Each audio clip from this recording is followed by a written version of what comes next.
Welcome back to We Are Eternal. As you can see, we have relocated to the couch today because this video is about symbolism. So, I am going to be showing you guys some symbols.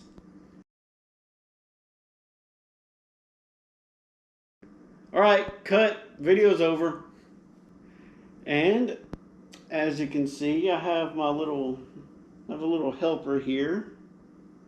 This is Mama Kitty, and she apparently enjoys symbolism also, which is appropriate because we're all Zetas, and symbolism speaks to all creatures. Symbolism is the bridge between the conscious and the unconscious. The unconscious aspect is eternal. But language, spoken language, is not eternal. Spoken language differs from culture to culture, and it changes throughout time. So, in order to connect with the unconscious,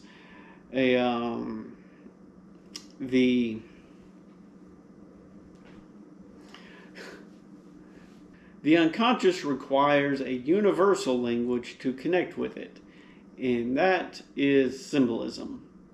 The famous psychologist Carl Jung proposed a connection between the unconscious and the four elements back in the early 20th century. And we are going to be exploring those elements now. And I'm going to be explaining how these elements connect with my unconscious.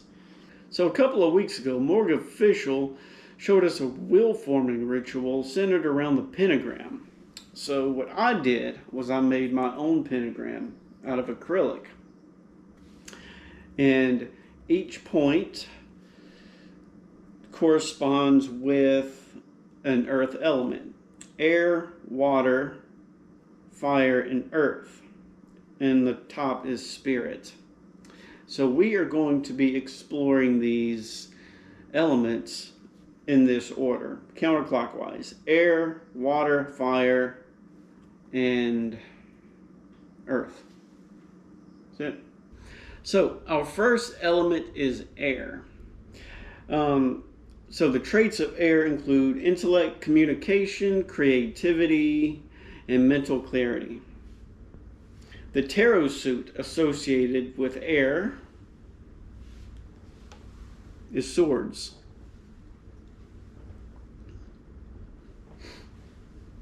Some of the objects that can be associated with air are incense, a feather works, pen, stylus works for me, and of course a sword.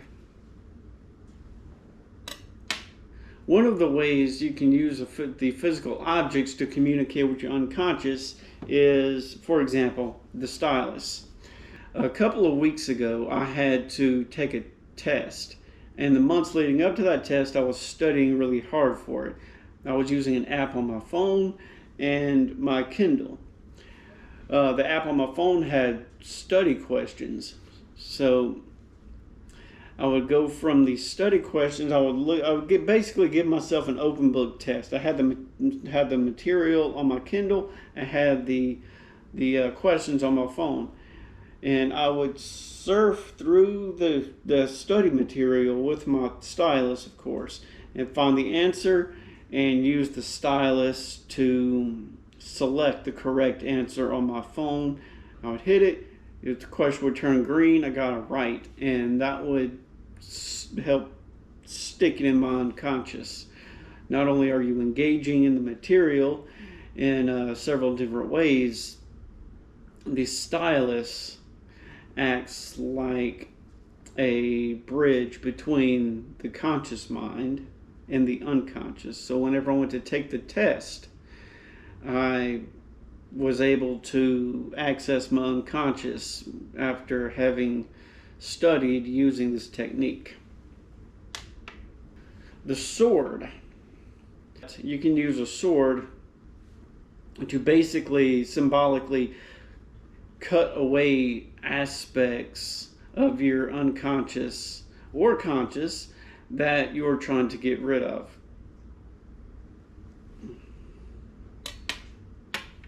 Water is the next element on the list, and water is associated with emotion and intuition in the unconscious. And the tarot suit associated with water is cups.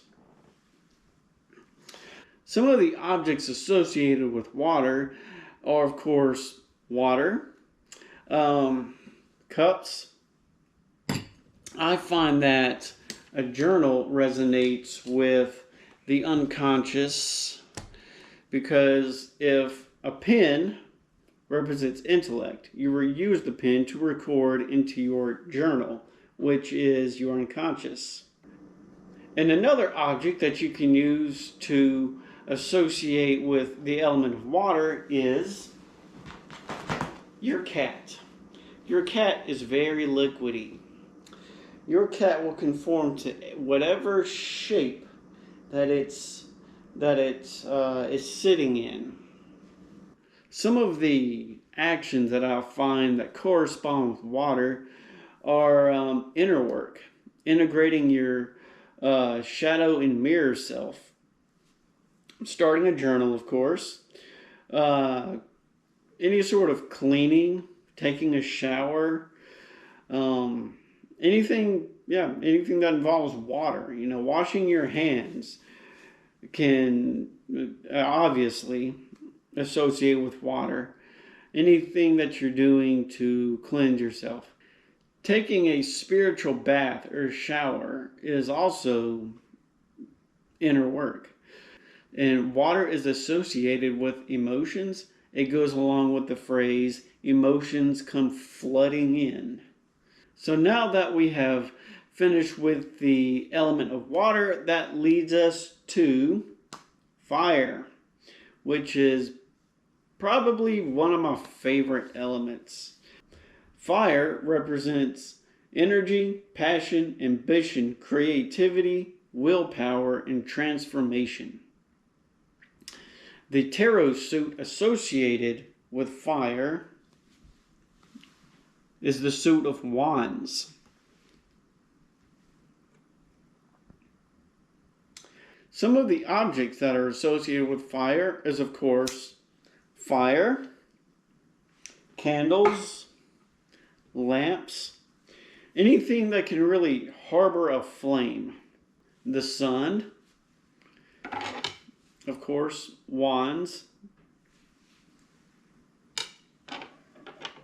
A pentagram can be associated with the element of fire because the whole will forming exercise is centered around a pentagram.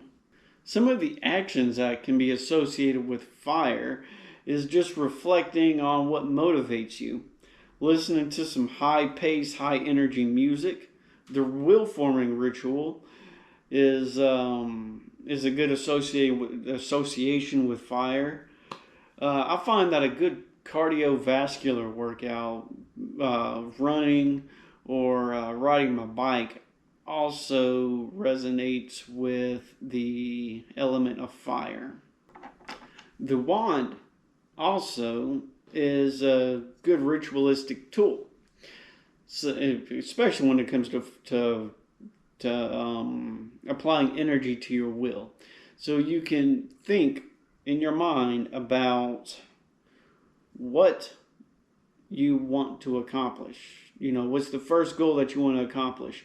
And while you're doing this, you are associating with the flame. You want to brush your hand over it. You want to feel the warmth of the flame.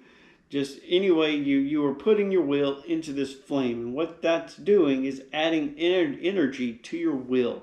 And then you take your wand and you symbolize pulling your will out of the flame once it has been imbued with the energy of the flame. So your will is now in the wand. So you take the wand and you put your enhanced will into whatever liquid that you have in the cup. And what that does is it imbues the liquid with your fiery will.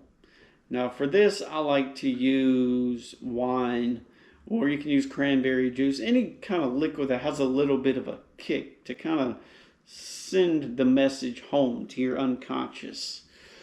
So once you do that, you drink the liquid, and that symbolizes putting the will, etching the will into your unconscious. You're flooding your unconscious with your will to accomplish whatever goal that you are imagining. And that brings us to our final element, which is earth. So the traits of earth is stability, groundedness, manifestation, and the physical world. The tarot suit associated with earth is pentacles. Some of the objects that I associate with earth is, of course, crystal, pentacle, and I have this nifty little jar of ash. And this ash, this is actually a mixture of ash from the eruption of Mount St. Helens volcano and Himalayan salt. Some of the actions that I associate with earth is manifestation, creating art, turn your immaterial thoughts into physical manifestation. Strength training I also associate with the groundedness of earth. So if cardiovascular, running, or bike riding is associated with fire, strength training keeps you more grounded and stable. So I associate that with earth.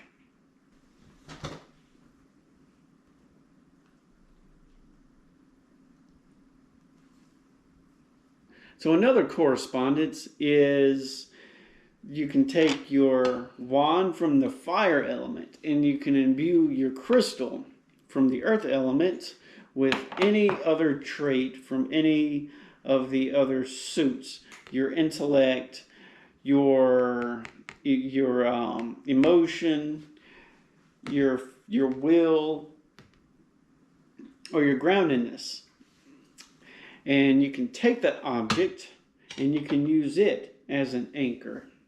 And the point of that anchor is a direct link to your unconscious.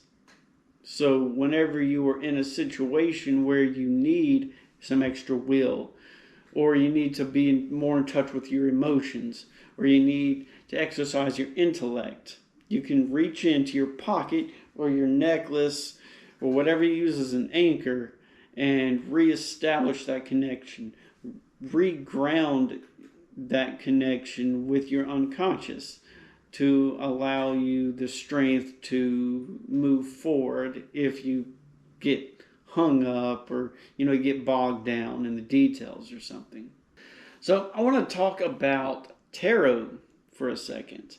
So as I already established, symbolism is how we connect with our unconscious, and tarot cards are packed full of symbolism.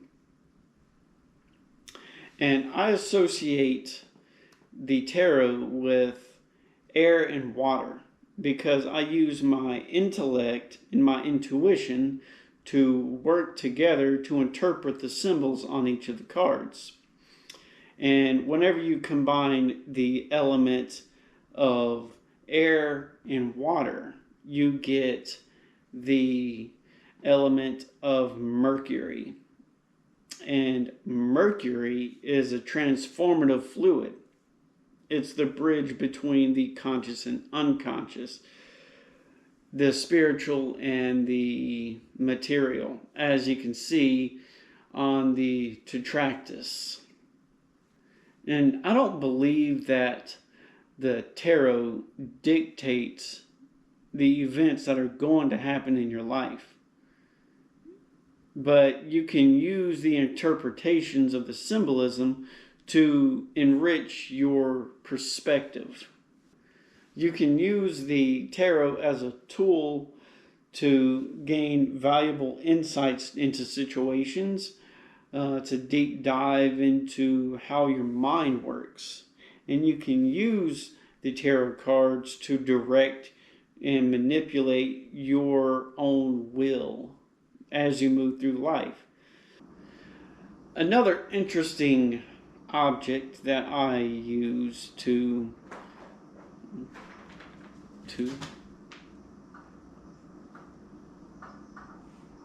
Another interesting object that I find that corresponds with all the elements is sage. It represents air because of the smoke that comes off of it.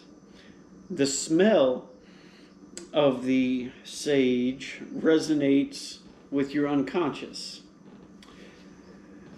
Corresponds with fire because, of course, you burn the sage.